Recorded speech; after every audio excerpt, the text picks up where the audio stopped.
Hello and welcome to another episode of the Bonus Points podcast. As always, I am being joined by Ollie Guy. Hello. And in this episode, we also have a special guest. We have Tom Spencer joining us. Hello. So for those of you that don't know Tom, I've known Tom for ages, a very long time. So he's done YouTube for years. He now edits a bunch of gaming videos. But the reason you are on for this episode is because you want us to talk about Ty the Tasmanian Tiger, correct? Correct, yep. Absolute classic of a game. Oh no, you're playing your cards too early, Tom. We need to know. I've got to get it in just in case. Like right now, this is a moment you need to pay attention to, right? This is a moment in time not to be missed where we will celebrate this game. So yeah, before we chat too much about the game, I know, Ollie, you kind of looked into like its development and kind of like who made it. Just for those of you that don't know about Ty, do you want to kind of bring people up to speed? I don't know how you couldn't know, but here we go. So Ty the Tasmanian Tiger originally came out in 2002 by Chrome Studios and published by EA for like GameCube, PlayStation 2 and Xbox, like those old consoles. And then it was remastered in 2016 for PC, and then that remaster came to everything else in 2020. And Chrome Studios also made, of note, Legend of Spyro series. I didn't know that until I looked it up. So the Legend, so that's not the main Spyro games. Not the main, not the main. No. Viva Pinata Party Animals, which is like the minigame version, I think, of Viva Pinata. I remember and that. Star Wars Force Unleashed, but for the Wii and the PS2, so the old one. Okay. And then also Star Wars Clone Wars Republic Heroes is their other notable game. So yeah, there you go. Okay, cool. So I'm assuming then, Tom, this is, as you said, a game from your childhood. Yeah, 100%. Like such vivid memories before replaying it, but just the great dialogue, the voice acting, the character design, the witty banter between, it was just great. I feel like you're really trying to set up this conversation going in one direction right out the gate. Because I started playing it again, I was like, yeah, we'll get into that, I'm sure. We'll get into it. So, yeah, I guess the first question, I mean, you kind of answered it a bit, but I guess, like, why Ty? Because I know, like, game from your childhood, we all kind of look back on fondly, but, I'm assuming you played a lot of games in your childhood. And when I mentioned about you being on the podcast, you almost immediately came out with this game. There was not even a second thought. So is this, like, your favourite childhood game? I wouldn't say it's my favourite. I think it's just one that holds, like, a lot of good memories playing it. It's around that era of like, Crash Bandicoot, Spyro, I remember playing like even like Gex and stuff, or what was the other crocodile one? A Croc. Like all that kind of like era of games. It just like, really enjoyed playing them. I almost said though, when you initially asked me, it was going to be Populous. Now that's I think there would have been the issue of like literally trying to find somewhere to play it and everything else would have been. But it was definitely between Ty and Populous. But Ty, definitely such two weirdly different games for you to be choosing between. We did mention another one, but you kind of like I mentioned one and you was like, wasn't that like one of the worst rated games of all time? What was it? Bubsy. Super Bubsy. I was like, me and my brother used to play that and it was like literally like one of our favourite games, and I mentioned to you, I was like, wasn't that just, I was like, really? Like it just sets my game in like, resume up highly if that's one of my top rated games. But, we may have dodged a bullet, mate. I mean, maybe that would have been an interesting conversation. Get me back on the podcast, everybody. Let me know. We'll do that. We'll run it through, like we would have called up the developer and said, we've found him. We found the person who liked Bubsy. We knew he must exist, but we found him. So Ollie, had you ever played a Ty game before this one? No, I knew what it was. I remember when it came out. I thought, no, I'd never. This is my first playing, so there's no nostalgia. It's just they're playing it for the first time in 2022. Yeah, which is the same for me. I will also mention we all played the remake of the game, which is, if for those watching the video podcast, that's what the footage you're seeing. And they made some gameplay changes, like the boomerang wheel that you can bring up. Like, obviously, it runs at a higher frame rate, and like the selectable skins. So there's going to be some stuff that is going to be like just in the remake. So in all intensive purposes, we're discussing the remake, but main gameplay wise, level design, like all of that is basically the same as the first game, so it all kind of carries across. So yeah, Tom, your choice of game, do you want to kind of like summarize what this game is, like gameplay wise? It's 9 to 14 hours of pure bliss, set the bias in everything you say. You're so scared of what we're going to say, aren't you, Tom? I'm terrified. I'm just like, no, it's somewhat of the classic story of you've got 5 talismans to find. You've got like a nemesis who's also trying to find them, and they're trying to like crop you up on, you know, every twist and turn. Loads of lovable characters, kind of similar-ish level design with different obstacles and challenges, and loads of collectibles to do, and you can get upgrades for your weapon and stuff like that.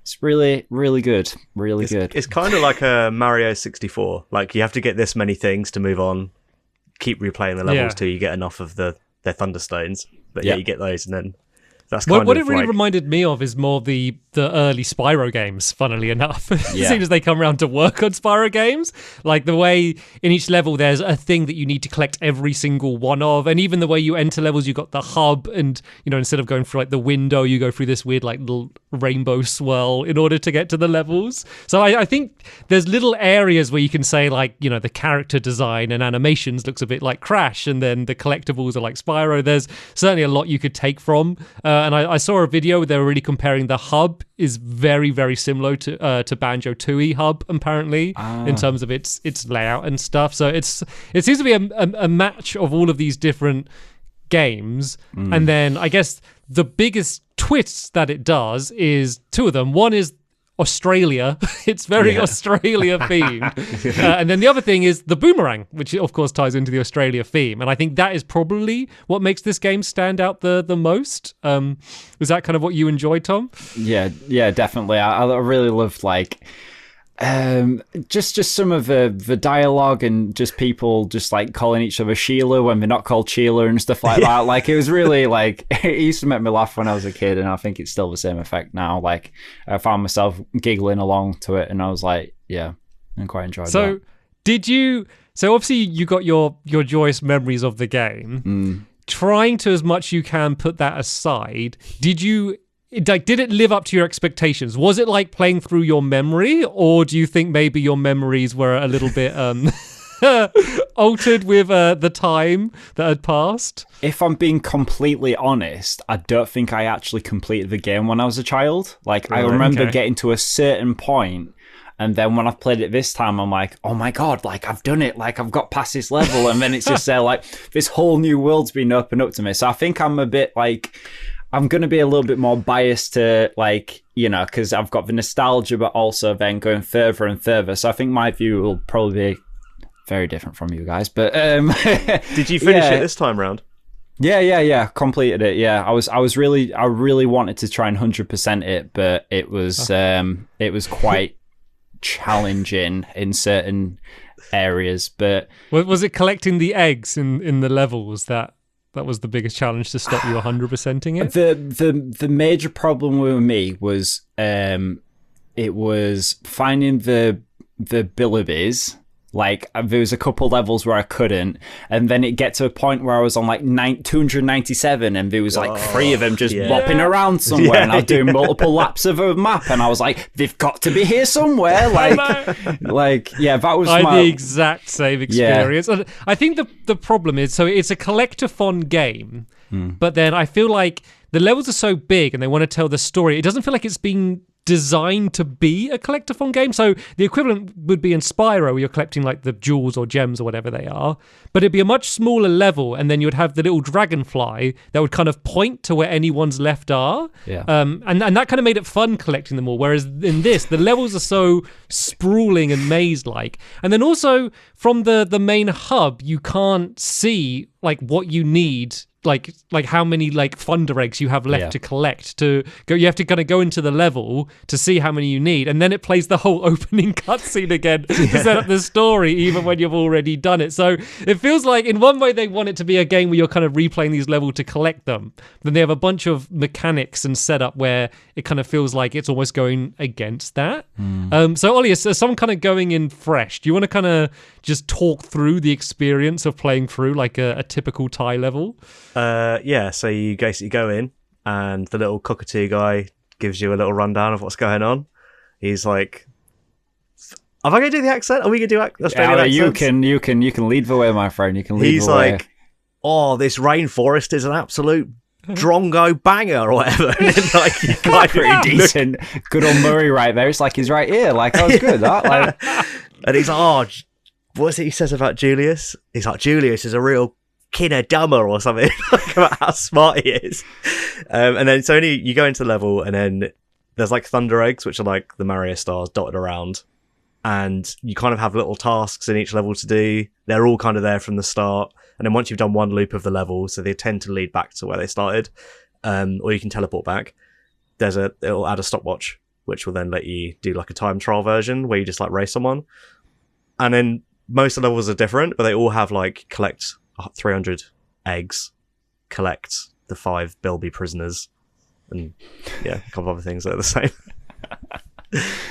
Oh dear. Yeah, no, absolutely. But as I said, you have your boomerangs, which you can kind of upgrade and kind of get new versions of. As I said, that's kind of the thing that really sets this game apart. So, there'd be one, there's like the zoomerang, which is like the sniper boomerang. You can really like zoom in and take people out from far away. Then there's kind of like some elemental boomerangs, and there's some very light puzzle solving. Like, there's the ice one that can put out fires, and the fire one that can light fires, and some cool stuff. Like, there's the ice one that you can throw it on water to make platforms to jump across. And I was like, oh, this is cool. This is going to set up a whole bunch of puzzles. But I always feel like they kind of only dip their toe in some of these ideas, but never. I feel like they left so much on the table with the setup that they had with all these different boomerangs, and I don't know if it was a time thing or they were worried it would be too complicated for children. I mean, did you kind of feel the same with that, Tom? Did you feel like, I don't know, that it didn't kind of fully explore some of the ideas it set up? Yeah, I think each boomerang obviously had its own individual, like, characteristic. And like I say, yeah, like even with like the, what was it, the kaboomerang, like you could have done so much with that. You could have had like some huge structure that you had to take out with it, or the zapperang, like you could, but yeah, even going back to what you made the point about the freeze one, like you could have had like a level where you've got to kind of like, you've got to make your own platform to the other side, and you could have like an enemy trying to like the sharks. You could have the sharks trying to get you while you're doing that. Like there's so much potential. Or like there's a waterfall, and you've got to make ice platforms to get up the water. Yeah. There's so much that could have been done, and I feel like they had the mechanics in there already. They had the ability to make platforms in water. They had the ability for like the fire to melt things. Like, it felt like it's just the level design that needed more, rather than like them adding more mechanics, which does make me think it may have just kind of come down to them not having enough time to kind of fully flesh it out. So a lot of boss fights throughout the game as well, which I think personally for me was a bit of a weaker point. I guess I go to you, Ollie. Any boss fights stand out to you? That one against like the other tiger. Where you're just like running around a big empty room. I didn't even think about that. Oh my god, that level. You're just like throwing. Like, was it Sly? Yeah. I had the like automatic boomerang, the like really fast one. So I was literally just like, the multi-run, yeah. But he's just like, there's nothing to hide behind. There's no strategy. It's just like run around and throw it, and hopefully it will hit him. I was making notes on my phone as I played through, and I kind of like the notes that I made when I first started. I've almost like by the time I'm coming to write them up as we record, I've forgotten about them. And I literally had a note about like I think it's the first boss fight against the boar. I had a note about saying like maybe one of the worst boss fights I've gone against. And I kind of had that note several times for different boss fights. There was that giant Yeti one where it takes away your camera control and there's invisible walls. And there's like, it's almost like a bit of a puzzle thing. And there's these, I don't know, things with gas coming out. And I kept thinking, I need to make him punch it or something. But then that wouldn't work. And it turns out you need to burn away his fur. And then it was like, then you need to use the ice one for some reason. Like he does tell you, the guy tells you over the phone. But he says it's like, oh, use your flame, and then you might be handy to use the ice one. But it's like, when do you use the ice one? Like, I was running around for ages. Like, I got like his legs and arms all completely metal, and I was like, what do? Do I freeze him to the ice thing, like to the pond that he's standing on? And I lost so many lives just like circling that thing for ages, and I was there like, like that was that's very, very much in my mind of like one of the boss fights. I was like, what am I doing with my life? Like, this Fjord guy should have died ages ago. And I'm glad it wasn't just me then, because I got a bit scared when Ollie was like, oh, he tells you what to do. I was like, oh, did he? Yeah. Which I think I remember him saying that, but I still couldn't work it out. And then there's the final boss fight, and it's just super weird game design. There's a bunch of turrets that I think you need to like free. Then you need to bite the turrets, which is the thing they never set up. And then you're on this big mech, and you need to get inside it. And then there's just two random metal panels that look exactly the same as any other two metal panels on this robot. But if you use the flame boomerang, you can break through them. And like in any other game, they would have set up, panels like this are ones you can destroy. But they've just thrown it in, and it's the only time that type of panel is destroyed with a flame boomerang. And I'm like, what it kind of reminded me of is almost, like when you're playing a Mario Maker level or like a Little Big Planet level, and they just like, this is cool, so let's just put it in, and there's no thought of like, like almost like the free act structure of like teach a mechanic, like do a twist on the mechanic and then add that mechanic with another mechanic, that sort of standard like Nintendo game design. It feels like they had an idea and then they just put it in, because in that same boss fight, you then drop inside and there's just like endlessly spawning enemies. And when I say endlessly spawning enemies, I don't mean they spawn in a room and then run in. They're just spawning right in front of you, like forever. And like, you got to like destroy these things. And I'm like, that feels like a Mario Maker level. And they're like, I know, what about like 20 Goombas in this room?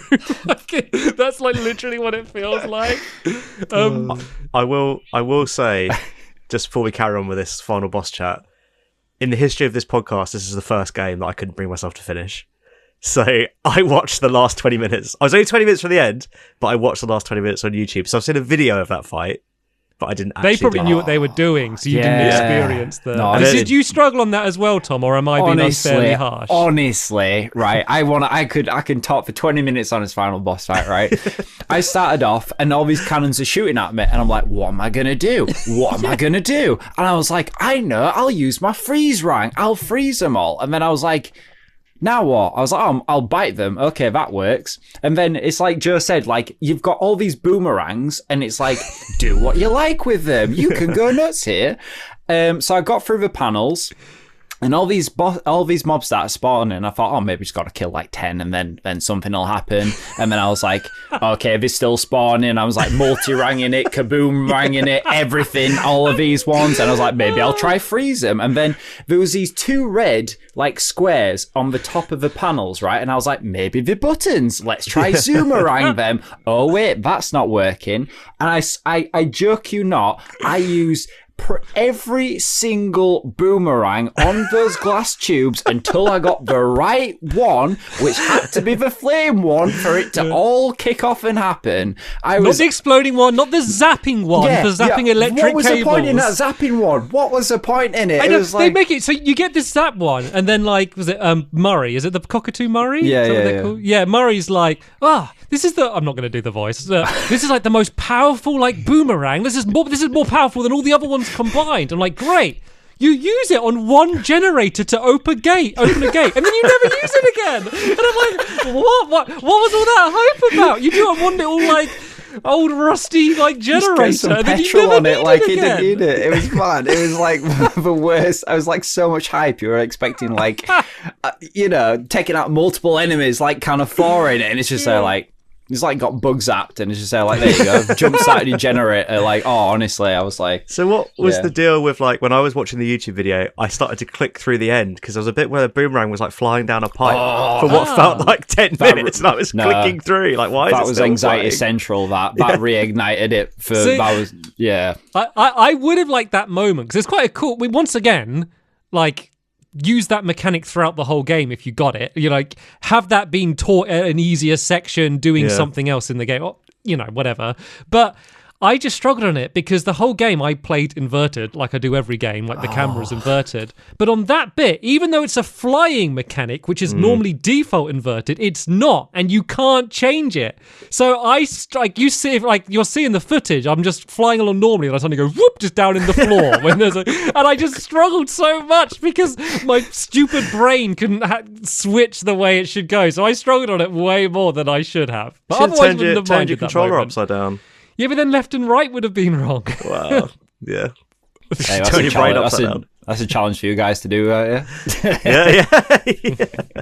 Right, okay. So, obviously we're being a bit harsh, but there are some really nice points in this game, and there's some really cool and unique features. So, I guess we'll go around the room and kind of talk about kind of some of the stuff that we really liked and enjoyed, whether it's a whole level or just like a single moment. So, we'll start with you, Ollie. What was kind of like one of the cool parts? So one of my favourite things about this game is that the controls are actually pretty good.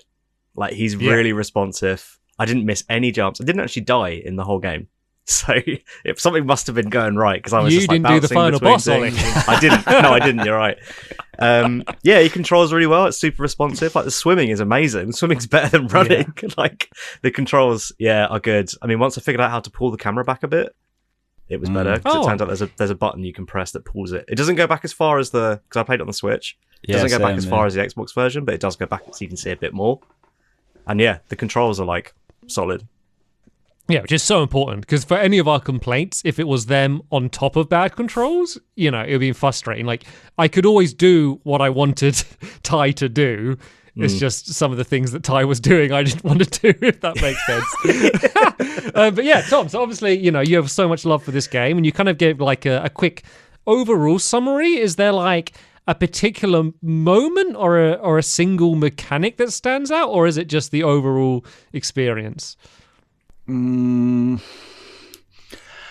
think I'm gonna say one of my favorite levels is probably Snow Warriors. Like, it's just something about that level. It's just is that the first or second Snow I think level? Snow Warriors is the first one.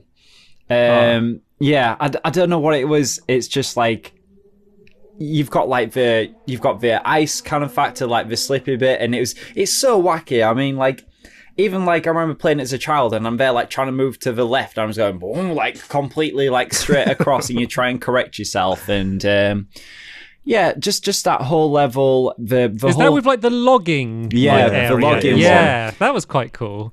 And I think that's also the first level where you see the scale of the game, because I really do think that is one of the other big things that sets this apart, is enormous environments with loads of enemies on screen as well. And I look back at the PlayStation 2 footage, and this wasn't, they didn't increase it for the remake, really. This is what it was like. And I think that's the first level when you kind of get up to the top of that hill and you're looking over it all and you're like, oh, this is huge. And I can just see, like, I can bring up the map, but I can just see everything in one go.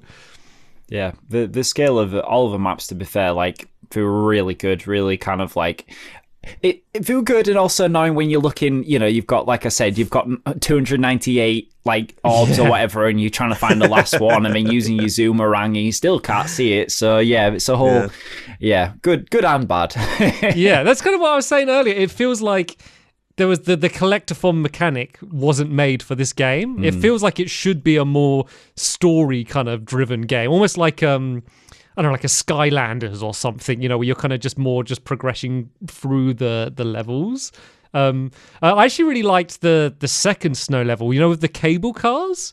Mm-hmm. Yes. So there's an area you're going up these cables, and you're going up really high, and you're kind of like, well, for me, I was like sniping all these enemies with the zoomerang as I go up, and then you're really high up, and then you glide your whole way down the back of like the mountain collecting the eggs, and I feel like they're really making the most out of what their engine could do, and really showing it off and kind of rewarding you for doing the tricky bit getting up to the top with a bit which is quite easy but just fun, gliding the whole way down. That part I think was pretty cool. Yeah, I like the second like island level where you do the treasure hunt. Mm-hmm. I thought if all the levels were like that, this would be pretty good. Yeah. And that was also huge, that level too. Because they kind of guide you in quite a linear section at first on most of the levels, and then like they kind of, you at any point you can go where you want, but they really want you to do the story mission first and then explore. But that one just feels much more open from the very beginning. Talking a little bit about what you were saying earlier about like the swimming, I think just the animations and the way that they use the boomerangs in like almost everything is good. Like when you're swimming, like the boomerangs are like your fins, and then when you're flying, they're like wings. And then even when you jump to grab a ledge, you kind of like hook on with like your boomerangs. I thought was a really nice touch. They really go fall in with the boomerang mechanic, which I think they should, because I think that is the thing that makes this kind of stand out. Was there anything else in particular for you, Tom? Any other particular levels or moments? I think for me, again, I know we've already mentioned, but the last boss fight is something that's going to live in my memory for a while, just because, the fact of the first time doing it, but also just how chaotic it kind of was. Like, it was just for the last talisman, and do you know what I mean? It's like all or nothing, and just it was very weird. Oh no, I tell a lie. The lava one before with the bat, the bat one, that was like, it was. Who was that Batwoman? Where did she come from? She just turned out of nowhere and she stole what's her name?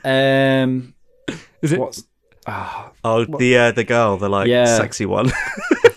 Like needlessly sexy little bear thing. No, none of us thought that, Ollie. I mean, you can have your personal opinion. She's got like hot pants on. They're in the outback. It's hot. It is very hot. Are you shaming her for practically wearing what's appropriate? Was it Zoe? Was it something like that? I can't remember. It's driving me. I did have notes for some of the character names, but I didn't get that far down the character pool. She needlessly got stolen by this Batwoman, and then the whole level with like lava to be fair, like the lava popping up, it was obviously predictable, but the spray rate of it was quite wild, I thought. Like I kept on getting caught like going across and stuff and the same with the fire mechanics of the flamethrowers. Like I don't know if it's just games of a time, like I think like even with boss fights, they're a little bit more not difficult, but they're less like hand-holdy than kind of newer stuff, if you guys would agree. Like you guys have played like absolutely. A lot of old games and stuff like that. Like you think with all those bosses and stuff like that nowadays, you'd be like, you've got to do this, where it's just kind of like throw you in a deep end and like you've got to work it out. Like with the shark one, I remember when I started doing that, I was knocking all the bait into the water and I was like, right, so he's chomping at the bit, what do I do? And I just see these little bubbles, and I was like, right, I've seen Jaws many years ago. Maybe, just maybe, right? But yeah, just, I think that's what I kind of really enjoyed mostly about the game, even though the boss fights were sometimes questionable. It was like the fact that they weren't really handholdy, it's just kind of like, right, you do this kind of thing. No, you're absolutely right. And I think what it is playtesting. I think now they have way more playtesters and they'll watch, and one person will get to the shark level and be throwing all the bait in the water but not knowing what next to do, and they'll be like, oh, we'll chisel that edge off, we'll have a random bit of dialogue he will spout, or we'll make the bomb things whatever more visible, or their flash or something. They'll keep playing and testing it, and to make it so that the 10% of people that would have got stuck don't get stuck anymore. And I think games of that time they just didn't. They just had an idea and then they implemented the idea. And I'm sure they had a bit of QA and some people playing through, but I think that's probably the big difference compared to games now. It's weird that you mention that, because I remember seeing on the credits, and I think there've been literally been like 3 QA testers on the whole thing. And I've just kind of like, it's funny you mention that. I was like, if you look at like newer games, like they have like whole teams of QA, and then they have like senior level ones that kind of like check on all the stuff. So it's that's very true. They partner with whole companies, and that's their thing, is they'll be like, we have just loads of people that, under NDA to like play through and fine tune it. And even some games like Valve, I know, they'll have like cameras set up when the people are playing through the game, and they'll kind of be reading their emotions in their face, like with facial tracking, to see what are they enjoying that moment, are they frustrated. And I think, to be honest, that would have gone so far in this game, because I think the engine for the time is so impressive. We talked about a lot, the skill of like the levels, and then like the lighting and the shadows. Like obviously it looks sharper because we're playing the remake. That's all in the original. Like say if you're holding like the flame boomerang and it casts a different light compared to the shock one and the dynamic shadows. Like that's all great. Like there's a lot of, such a solid foundation that it was running on. And what I think it is, and this is just completely a guess just from playing the game, is it's a lot of super talented kind of young game developers with loads of really ambitious ideas that are giant fans of Spyro and these other games that they probably played while they were at school or college or whatever, setting out to make a game. But I feel like they just needed one sort of senior, more experienced director or level designer just to kind of like guide them and like channel that talent. And I don't know. I mean, this is obviously, I have no idea. Maybe it turns out they're all OAPs when they made this game and have been doing games for years. But I don't. Do either of you kind of like get that sense as well? Yeah, for sure. I reckon, like you said, it may be a case of like time sensitive. Like imagine Games of a Day, so competitive field with like other similar titles being out. It's kind of like, we've got to get this out if we're going to, But there's one thing that's just occurred to me is I know for a fact there's a second version. There's a Ty 2 out there. So I'm wondering if that's for Masterpiece. That's Well, yeah, I think there's actually 4, made a note about that. Is there 4? There's 4. Yeah. Sorry, I need to do this podcast now. I need to go and play the rest. There's 3 classic of that style of game, older ones, and then there's one which is kind of like a side-scrolly one, I think on mobile, a more recent one. But I have the exact same thought as you, Tom, that, I bet they learned so much from that game and improved in the sequel. So I actually, literally before this podcast, I watched some footage of the sequel, and it looks like so much of the stuff they improved. So in this one, the tutorial is kind of painful because you're walking and then the bird just keeps coming up going like, this is how you jump. But he'd always make a joke and speak so slowly. And you'd literally sometimes take 2 steps until he'd stop and talk to you again. Whereas the tutorial on the second one is this giant like set piece in this exploding village, and it just has prompts coming up on screen. And then like the hub world is really lacking in this game. It's basically just empty and it's a bit awkward to explore and not obvious where to go. And whereas in the next one, there's all jokes and people to talk to and a shop that you can spend the eggs on, and like the eggs are now currency and you don't need to collect them all. So it looks like, I mean, we've not played it yet, but they've obviously realized what a lot of these issues are, and maybe the sequel is where they were able to kind of fine-tune it, and Ty was able to reach his full potential a little bit more. Yeah. And that's definitely one way of looking at it. I just assumed that they saw how popular mascot platformers were and were like, we need to make one quick. And Ty came out. Yeah, because it was published by EA, which is kind of surprising. And what I was saying about you'd expect kind of that senior leadership. I know that a lot of people are like, the publishers ruined the game and they changed, my vision and stuff. And usually a lot of the time it's because, it wasn't going to get released or, not be profitable if they didn't. And I feel like this is a case where maybe there needed to be a bit of a closer watch from EA. Then again, it was, at least the first one was very successful, which is why they made several sequels for it. And I can kind of see a little bit, I can understand why it was successful. I think just the setting and that colourful cast of characters, I think as a child that would just be, just very entertaining. It's just kind of a nice, joyous world to be in. And then as a child, I think sometimes some of the shortcomings, you can kind of overlook them a little bit. So going back and playing it again, Tom, were there any like problems that you noticed now that you just had completely wiped from your memory? Yeah, I'm conflicted here because okay, this is one non-game related and this is like for a remastered version, but the cutscenes, it looks like I'm watching it on Windows 95. I know it's the originals, but do you know what I mean? I got that such a feel. And I imagine the other day I was like, this is really good animation. This is like top tier. I just do you mean the pre-rendered ones or the actual like ones? Like, is it like the cut scene? So it's always going to the turkey. The turkey's always just gobbling about something. Do you know what I mean? And it's just like, within the actual game, the game itself, I do kind of wish for a more variety in enemies. I would have loved to see, like, I'd love for each level to have its own different, even if it's like a different thrill, like the thrills could have been based on their environment. Like for the ice one, they could have like had some sort of like freezing effect where they could have freezed you and then attacked you, or just different things like that.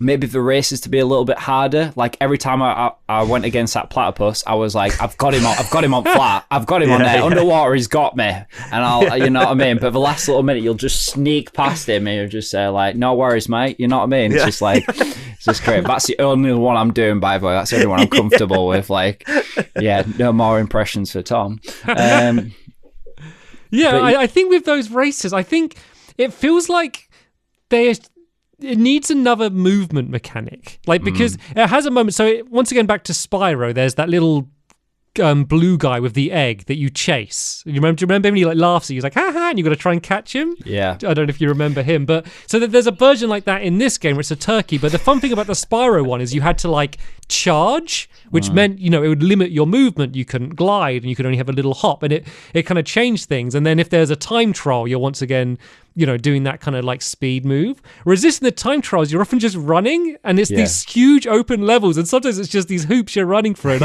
I'm just holding it, like I'm checking my phone as I'm just like just doing my. There's not even like a sprint button, and it feels like once again it was almost designed as if that would be more of like a mechanic. So that's probably what I would change. Like Ollie, what would be your quick fix, do you think, to try and remedy some of the problems we've been speaking about, if there is one? Oh my god, a quick fix. Yeah. or multiple, you know, like what would change this game in your eyes? I'd say why the reason I stopped, and if they'd fixed that, then that would have been great. So I had 2 Thunder Eggs left to get on the 3rd set of levels. So I was like, okay, I'll go back to level 1 and 2 and get all the bilbies, and then therefore I'll have 2 more eggs and then I can get through. So I went back to level 1 and 2 and I spent 2 hours collecting all the bilbies, finding them all. And then I got back to the like talisman, not that, the Thunder Egg machine, and the Thunder Eggs only count for the levels that the Thunder Egg machine is near. So even though I went back and got the 2 from the earlier levels, they didn't count, so I couldn't progress. And I was like, okay, I've had enough now. Like, I'm not playing this anymore. Like, there's no way. So basically, you can only collect Thunder Eggs towards your goal in the area that you're in. You can't backtrack and get them. I did not know that. So that's what I would change. Yeah. That's how I would fix it. And my big change, if I was going to change it, would be, I think the best mission in the game was the one where you see the park ranger and he's like, we got to get the bats out because there's going to be a flood. And I was like, oh, I'm like learning about Australian animals. I'm a park ranger. I'm helping out. Like, this is interesting. All of them should have been like that. Yeah. And like, because Australia, like, you can learn stuff about Australia and animals. Maybe I'm just like an old nerd, but like, I would find that more interesting than, especially because they have so many animals and stuff in it anyway. It'd be cool to be like, oh, this is the koaka or whatever. Like, you need to, because he eats this thing, you need to do it. And then, so that's how I would focus it if I was doing it again. Because at the moment, especially some of the races, they're like, oh, here comes Mighty Bill, the duck-billed platypus. And then other times they're just like, but you just go, like, there's no one there. It's the I do the trial, and then like the bird comes, who's like the one who set me off in this mission, and like we're both trying to collect Thunder Eggs, and I beat him in the mission. He's like, well done, here's this Thunder Egg. And I was like, well, you just had it. Like, you weren't going to give it to me. I'm trying to like save the talismans here, and you just had one on you. Like, there's no explanation for it. And obviously, like, I get, like, this isn't a serious game and they take a lot of liberties with the story, so I don't hold it against it. But that one was in particular really made me laugh. And another thing with kind of like the Australianisms, like sometimes it did grate a little bit. I did actually immediately Google just to make sure this developer was Australian, because it was the era where... Are they? Yeah, they are. Okay. They are Australian. But I wasn't sure just because of how stereotypical it is, but there's like these little koalas that you're rescuing, and then like you rescue one, and then just one goes like, "Oh, you're a legend, mate!" And it just really made me laugh. Not something you hear in most games. I would point out is that the dialogue goes from like pretty good to pretty awful, like quite quickly. Like some of the voice actors and lines are really funny and like really land, especially the cockatoo guy. Like he's got some great lines. And some of them are just like, what is even happening? Like, I wrote one down, a conversation out, because I was watching it and I was like, I can't even follow what's happening in this conversation because like it sounds like they're talking about two different things. I've got a clip as well, Joe, so I'll send you the clip. So I'm going to read this out. So it's when you find the treasure chest on the Treasure Island one and you got that duckbill platypus with the bikini on. And she goes, "Oh, well, one thing's for certain." And Ty goes, "Yeah, what's that?" And then she goes, "Wedgwood was a pirate, not a poet." And then Ty says, "Yeah, had a boat and couldn't row it." And then the platypus says, "Well, look at that, a thunder egg. Who would have guessed?" And then Ty says, "You little ripper." And I was like, are these guys even in the same room or even on the same planet? Like, they're just like completely unrelated. And I saved it on my Switch. I took a snippet of it because I was like, I just have no idea what's happening. And like, Ty exclusively communicates through like 5 rubbish catchphrases. He's like, "Struth, you beauty." Like just unrelated to anything that's going on. That was so good. Yeah. But then also like there is lines that are like pretty funny, and there is stuff that is pretty good. Like I did like the park ranger character as well. I thought he was pretty cool, like the big gorilla guy. So yeah, it's uneven, and it does like the stuff that is bad. It kind of does the thing where it kind of comes round. It's so bad, it's good. So like that part, and it's I can't think of many other games that have been set in Australia that I've played. To be honest, maybe like Forza, I guess. But like, they could have used that, right? Like they had levels like snow level. Like why did you not have an outback level or like an aboriginal level? There is an outback level. No, when we were riding on the boar. Yeah, but they could have done more Australian themed things, really taking advantage of the fact that it's set in Australia. I feel like it was very Australia themed. No, because they even used some of the level themes twice. Yeah, most of them actually. Yeah. I mean, I've not been to Australia, so it might be like that. I don't know. It might have snow. I don't know. Yeah. I wonder what it's like for an Australian playing the game. Like, well, are they like, "Yep, that's us," or like, I remember thinking like, look, Tracer in Overwatch. I remember looking up and being like, "Oh my god, it's actually an English voice actor." I didn't think it was. Like I remember being surprised by that because it's such the extreme, stereotypical like Cockney like English. I wonder whether Australians like roll their eyes at it or they're just like, I don't know, they're probably laughing at themselves. Australians are pretty chill. They're like, "You beauty." No worries. Yeah. And also I looked up because I didn't play the last 20 minutes. But I did look up the bit after where I got to, and there's like a really like horny lizard that's like in another game. Or something. We could be working together, and she like leaps away, and Ty just goes. But it's like some really like it's not even like a leap out of frame. It's like leap out of the universe. It's crazy. It's just I was just saying, it was like some anime outro like thing. It was ridiculous. Yeah, Team Rocket. Yeah, perfect. Yeah, it's literally what it was. Yeah, that was really weird, right? I'm glad I'm not the only one found that strange. I was like, bit of flirting, and then just jumps into space, and we never heard from again. It's like, okay. So Tom, why do you think that like Ty hasn't endured in the same way that like its colleagues have? You could put it down to a lot of things. You could put it down to like we've been saying, like, if it'd been a bit more fleshed out, it could have potentially been. But you've got to think of the time and the era, like early 2000s. You've got to think of like what games were out, what consoles were emerging.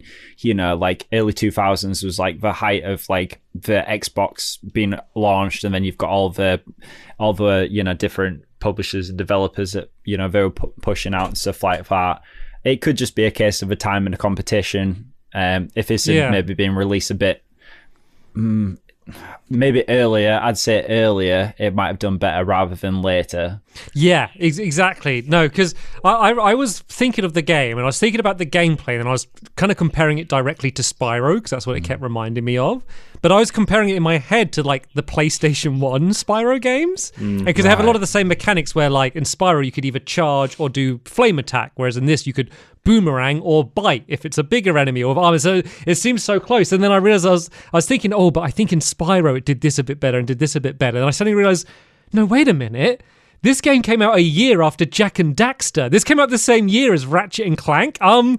Comparing it to the PlayStation 1 games and almost unfavorably comparing it to those, when really, we should be comparing it to like, I mean, obviously not, but like Halo and like game, this is around the time where like GTA 3 was going to be blowing up and stuff, and that's the era of game it should be compared to. And I think, like, I completely agree with what you just said. I think it came out a few years too late. It was like it feels like the developers grew up playing, Crash and Spyro, Sonic, Mario, and Banjo-Kazooie, and they wanted to make their one of that, but they were almost a little bit too late. And obviously it wasn't a flop, this game, and it did find its audience, and we're still talking about it now and talking about the things that we like about it. But I don't know, maybe it's just a case of a little bit too little too late to really have a lasting impression. I also think that it has a bit of a problem with forward momentum. Like, you'll go and do something and then it'll spit you back out into the hub world and like nothing changes. You're like, I'm just here now. Like, what do I do now? I guess I'll go and do it again. But like, whereas like Mario, you're like, I've got 10 stars and now I watch a door open in the castle and I know to go to that door, and then from there I go to this. Whereas this game's like, you come out the thing and then it's like, you got to go down to the shed every time to see if you've got enough cogs for a new like boomerang. There's no there's no kind of like, you need to go there. It's like, I'll just pop down. I'll just fly all the way down there and go into the shed. And I'm too short. Okay, I've got to climb right back up to where I was again. And what were the rainbow scales for? Oh yeah, the I rainbow collected scales. about 17 of them, and I think it was like 25. And there's this one where next to the water wheel, and you've got to press that button behind the waterfall for the barge to move across. But I was like, I still can't get it. Like I still couldn't get that one, and I tried using the. You get this boomerang from defeating Boss Cass, and you throw it, and it's like a view of just like the boomerang. Like I'm doing this. If it's really bad for a podcast, you can't see what I'm doing with my hands, but I'm making a wavy motion with my hands. So you basically follow it around, and then you can kind of like explode something. I was like, it'd be a really cool mechanic if you could do it and collect things. After you've completed the game, like all the cogs that you couldn't reach, or if is it the billibees? What are they called? Billets? I thought they're called bilbies. Oh, the things in Cage that dance. Libbies? I love their little dance. If you could use that mechanic to like collect them, or just make things a little bit easier, like it explodes after a certain amount of time. But imagine you're just doing that for a different view, different perspective of things. Absolutely. It's another case where they made the mechanic, they did the legwork, but then they just didn't give you an interesting reason to use it. Once again, it feels like obviously a super talented team to kind of make with the mechanics and the way that they work. But I just feel like the design didn't match it up. Like there's one level where I think you're like high up in the treetops or something. There's a bunch of levers that you have to pull. I pulled 5 levers, then it did like this rumbling noise. And I was like, I have no idea what they did. And then later on, I ran into someone. They're like, "Oh, thank you for doing this, Ty. Here's the defender." I was like, same thing. Yeah, and I was like, it feels like, and I know it's like being like a backseat game designer. Like, there's so much stuff that we don't realize and reasons they couldn't do things, but it feels like they just needed some person to go through and just kind of shuffle a few things around just to kind of. Just someone who kind of understands what it's like for someone playing the game. It feels like they designed the game for themselves, but they know how everything works. So they play test it themselves, and they know what everything's meant to do, but they haven't considered someone coming in fresh and not realizing that those random metal panels need flame boomerangs to get through. I'm not going to drop that. It's still annoying me. Was that the bit where they're like, "Oh yeah, you've managed to like drain the swamp or something"? I can't even remember what it was. And I was like, "Oh, did I? Oh, great! I'll have a thunder egg. Cheers." Because it was a hidden area, like that person. That was actually quite cool. That level there with the lyrebird. Yeah. Oh my! I wanted to talk about that so much, right? Because the guy who voice acted it sounds like he's got this like really like whiny voice, and the whole level is like, you can trust me, go this way, and you just say just like, I know not to trust you, but then you end up like doing something anyway. Like I swear, it's that like the Stanley level, parable. huh? Yeah, it was the Stanley parable. Do you remember this? Yeah, Have you seen the like... Stanley parable, Tom? I don't think so. No. It's a game where there's like a narrator, and it'll be like there's two doors. It'll be like, go through the blue door, and like you can choose which door you go, and you can go through either, and they'll be like, no, go through the blue door. Like it was kind of like that. Where they're like go stand on this platform, and then you choose whether you want to or not. But that's like another cool thing, right? Like Lyrebird, I didn't even know what that was. And now I know. Yeah, it's called a Lyrebird. Yeah. And then it's lying in the game. But once again, then you go back. So I went back to replay that level to get some more Thunder Eggs, and it does the whole thing again with the Lyrebird. Like what most games would do is you'd go back and then there would be some acknowledgement, or the level would have changed slightly, or they just take out the Lyrebird if that was, they didn't have time to do that. Whereas once again, it feels like what they want you to do in the game doesn't kind of really line up with the way that the game works. Also, what were his motivations? Why was he lying? What's his deal? I thought he was a turkey at first. I thought he's in cahoots with the turkey. Do you know what I mean? Like, I thought it was some big, like, foul conspiracy or something. Do you know what I mean? Like, it was mad, but yeah. Yeah, that was that level. The whole thing. Like, did you guys do the big boiler thing where you've got to throw your boomerangs at it, and it's like, make it hot, and I was like, I know I've got to freeze it, but I'm just going to try it anyway. And it just blew up on me. And I was like, okay, you're not going to get me again.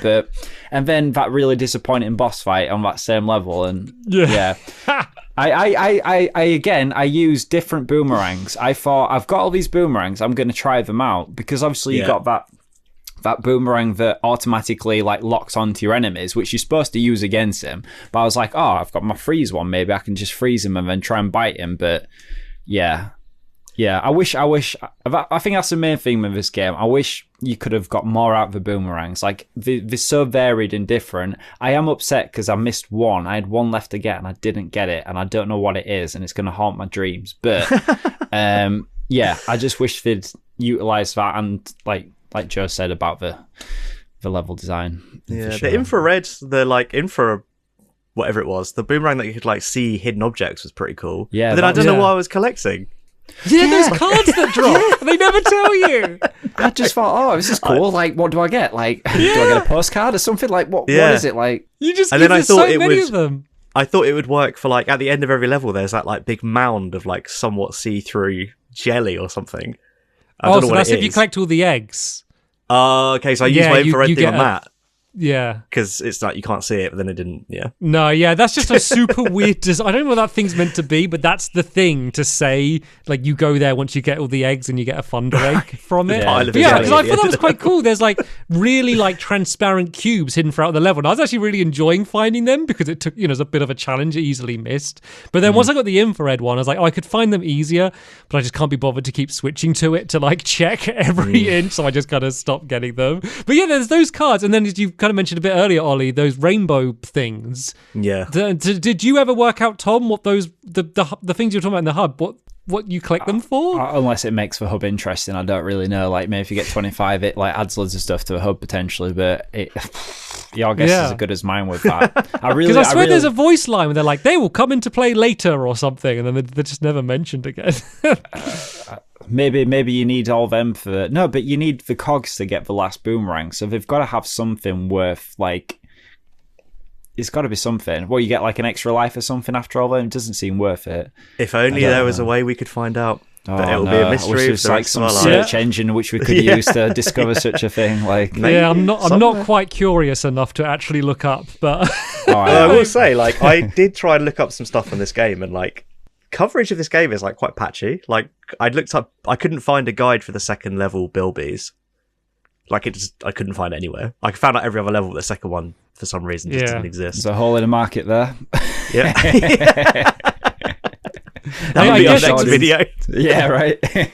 Obviously, it was too old in the day to have people making that sort of content, and maybe like it's just not, revisited enough. Well, there was a game FAQs, like the plain text, and I was like, I'm not going to scroll through that. I got nostalgia for those when they have like the text made out of characters at the top of the screen, like putting out the title. The artwork. Yeah, I remember that. Did we have any comments from the community with their opinions or questions? We've kind of covered everything, to be honest with you. A couple of people asked, why did you pick this game? But you've covered that. They said it in quite an aggressive tone. They actually said, why, oh, why? I think. Exactly. Of all the games in the world. Someone called Mr. Thief commented and says, do you think this game deserved a remaster treatment when tons of other retro games out there deserve remasters more? But like, I think the actual development team remasters this themselves. So, yeah. Also, it was crowdfunded, the remaster, and it reached its goal quite quick, apparently. So it's like if the fans want it, then they'll make 15, it. Like it's like 15 quid or something.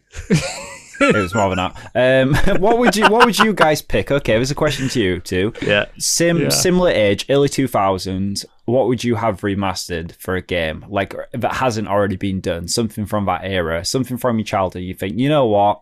2022, I fancy a bit of that.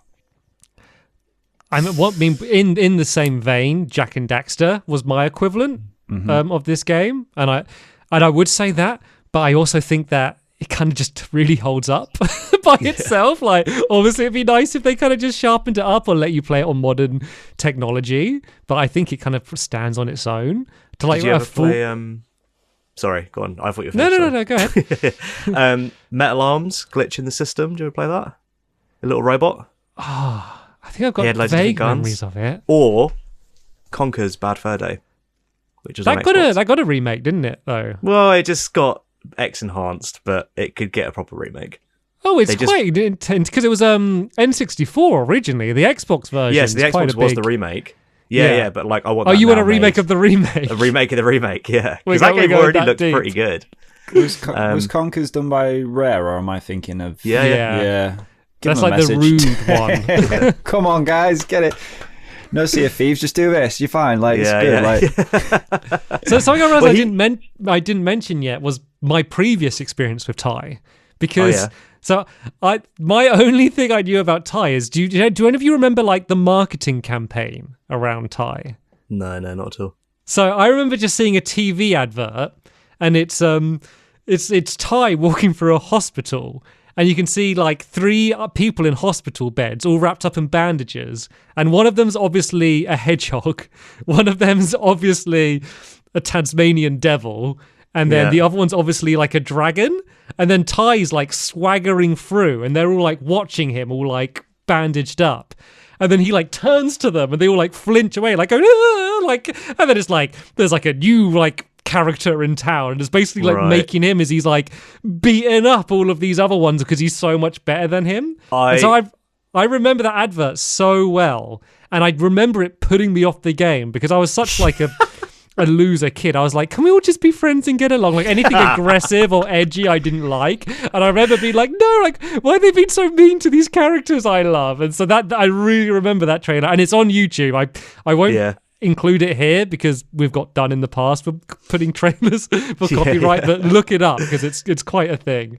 I could have guessed exactly that. When you said like, did you see the advert? In my mind it was like Crash Bandicoot's first level and it's got like a boomerang stuck in it and it's like, there's a new guy in town. It's absolutely that. But it's what Crash Bandicoot did, to be fair. That's what Sony's play was against Mario, wasn't it? It was like, you know, like, yeah, doesn't he go to Nintendo and he's like shouting at them? Yeah, he's got like a megaphone. Yeah. It's like a guy in a Crash Bandicoot suit, like shouting at like Nintendo, just saying that they're losers, whatever. Like, we do what Nintendo don't. Like, yeah. Oh dear. How marketing has changed over years, eh? Yeah. Yeah, and now it's like Phil Spencer at Xbox just saying like, I love PlayStation as much as Xbox, you know, like we're all one family. My favourite game is a PlayStation exclusive. Right, is it time? Yeah, let's put it on the list. Right, so here's the list as it stands. So for those listening who can't see the list, basically this is going to be the 12th game on the list. As the list is getting longer, We're not going to read through every single game because it's going to get more and more painful as the list gets longer. But if you are on the audio-only version, we are going to start adding the list, not including the game we're adding to it in the show notes, if you kind of just want to see what we're working off, and we'll try and just talk through so you can kind of get a good idea what we're doing. Yep. So, Tom. Hello. Any initial thoughts on the list? I mean, some quality games right there. Some from my childhood. One that's really speaking to me about I want to ask you guys about. I suppose I will listen to a podcast as everyone else should do, but I'm curious because I've got you guys right here. Harry Potter. I can. Yeah. I mean, thoughts? Did it hit the nostalgia? Does that deserve a remaster? Well, it's kind of getting one with Hogwarts Legacy, to be fair. It's True. the same. Yeah. I mean, that's the Harry Potter game that was trying to give you the experience of living in Hogwarts. Mm-hmm. It didn't quite reach its ambitions. Neither of us had played it before. Neither of us had nostalgia for it. So we were interested what it would be like going in fresh. And I enjoyed it more than Ollie. But I think the reason it's at the bottom isn't because it's awful. It's because they had less than a year to make it, and it's going up against some other very quality games. So it's not like being at the bottom of the list doesn't mean we hate the game. Just setting that up, Tom. Something has to be at the bottom. Something has to be at the bottom. Oliver saying, just to let you know, if it does go at the bottom, we don't hate it. It's just at the bottom. What is it that they call about like being in Australia? Saying, if you're in Australia, you're what's it called? Oh, up top, I think. No, it's the opposite of that, isn't it? Isn't there like a phrase, I'm from the world. Down under. Down under, that's what it is, isn't it? Right. You're not going to get me to say on a chance. Top. Going. Oh, dear. Right, so Ollie, which of these what games, do you think? hang on. Is there anything on this list that you'd move, Tom, first of all? Ooh. Let's just have a cheeky look. I mean, there's a couple ones on there which I haven't played, so I'm not going to bash a game I haven't played. Fair enough. I thought Halo might be a little higher. Yeah, Joe said that. Yeah. Joe said you'd say that. I would agree. It's all right. He's paying me to say that. It's fine. You can come back, Tom, when we do the Ty sequel. That's it. Hey. It's got mechs in it, the sequel.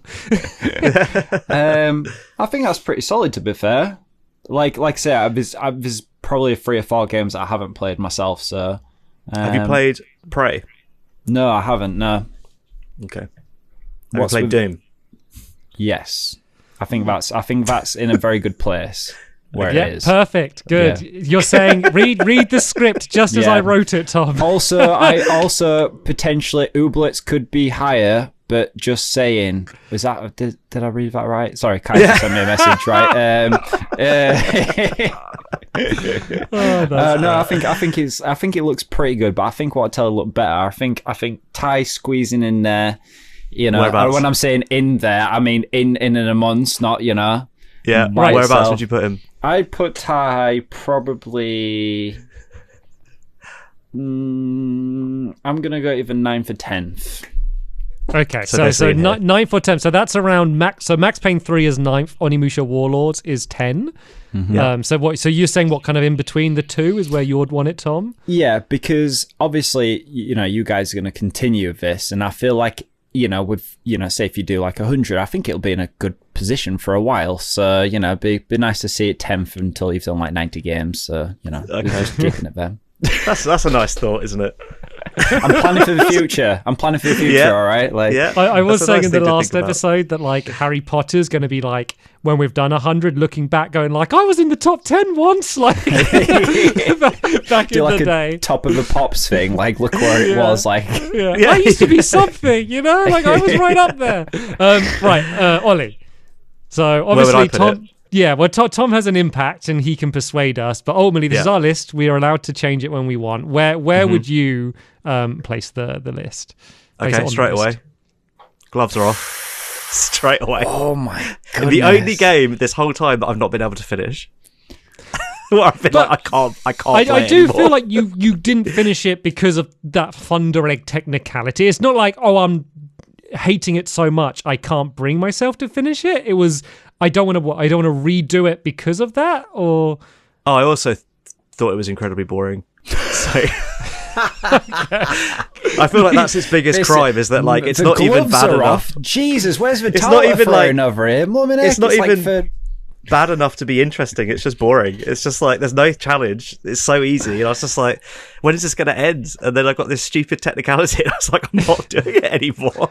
I mean, I guess what hurts it is it's very derivative of other games, but does all of those, well, most of those things the other games it does a bit worse. So it's kind of, you do have to kind of look for the redeeming qualities. And another thing, do you know what? I was jumping between this and one other game when I was playing through it, and the other game was It Takes Two. Oh, okay. So I was going from that, which is like unbelievably good. Yeah, that's apples to oranges. That's like It Takes Two is like it's a class of its own. Yeah, they go to this. Yeah. There's been a lot of time between the two, and that's a Game of the Year winner. Like, I feel like... No, I'm not. I'm only comparing them because I was like, oh my god, I'm having the best time of my life. To Struth. Basically. Struth, nice. We like that.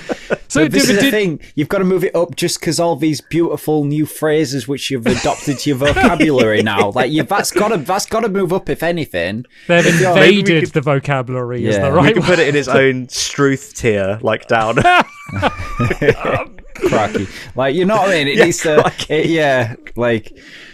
Yeah, so I mean, so obviously, I really did think this was going to come down between Harry Potter and Ty.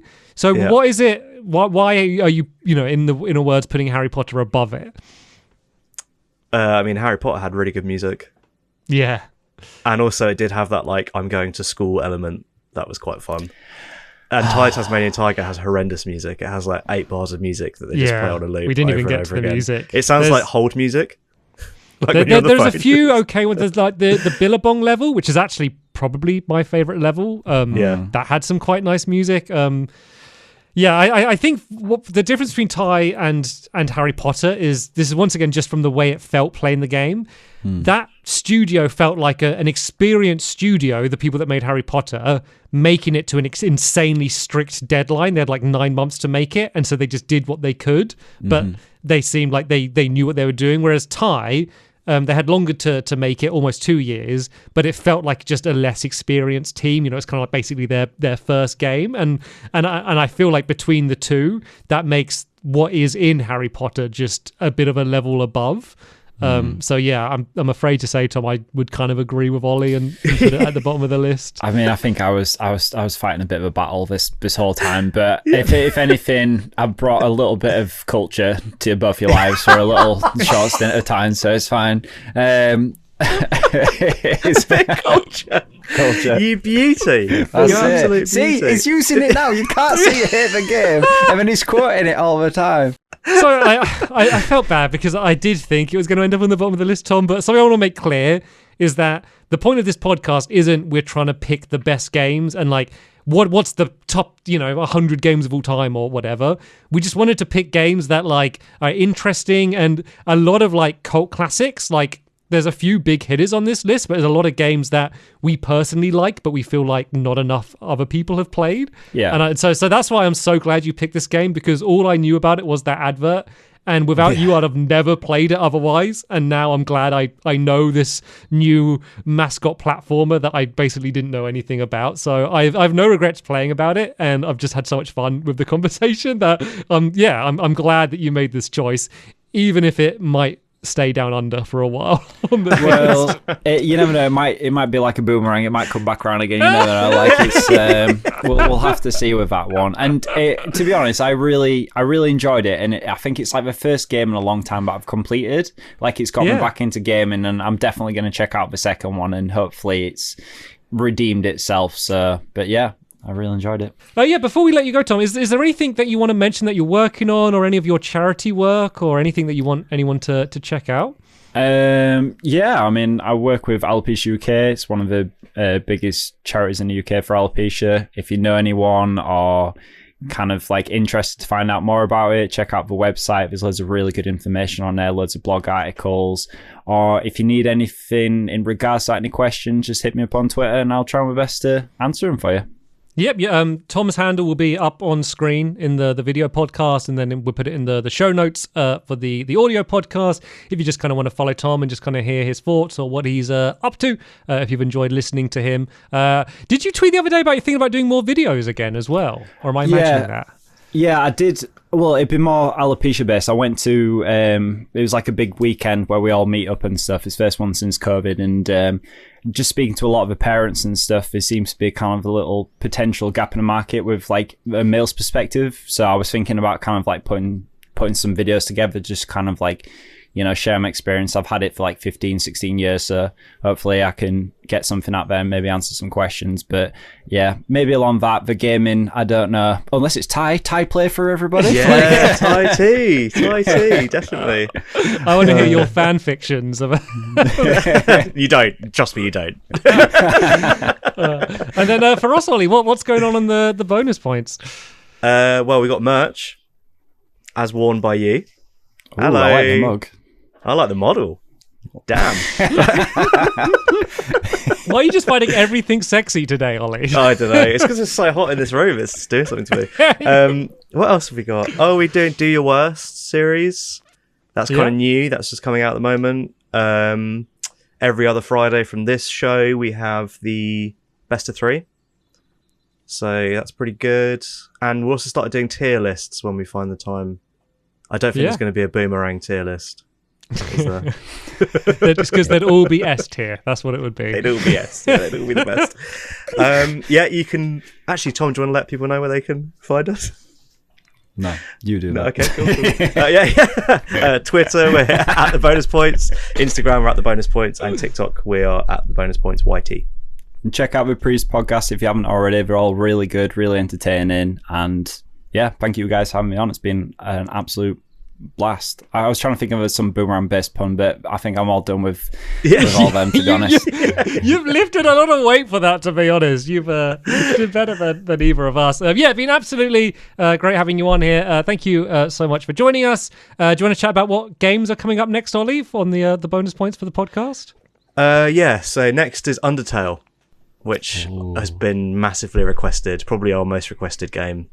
So we thought after doing 3 games no one had heard about, do something people actually want. And then after that, we're going back to Warcraft 2.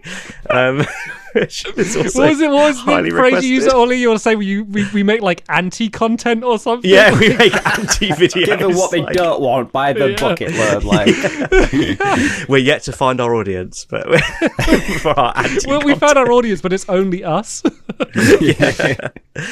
then we're doing Warcraft 2. Then we're doing Last of Us 1 with a guest.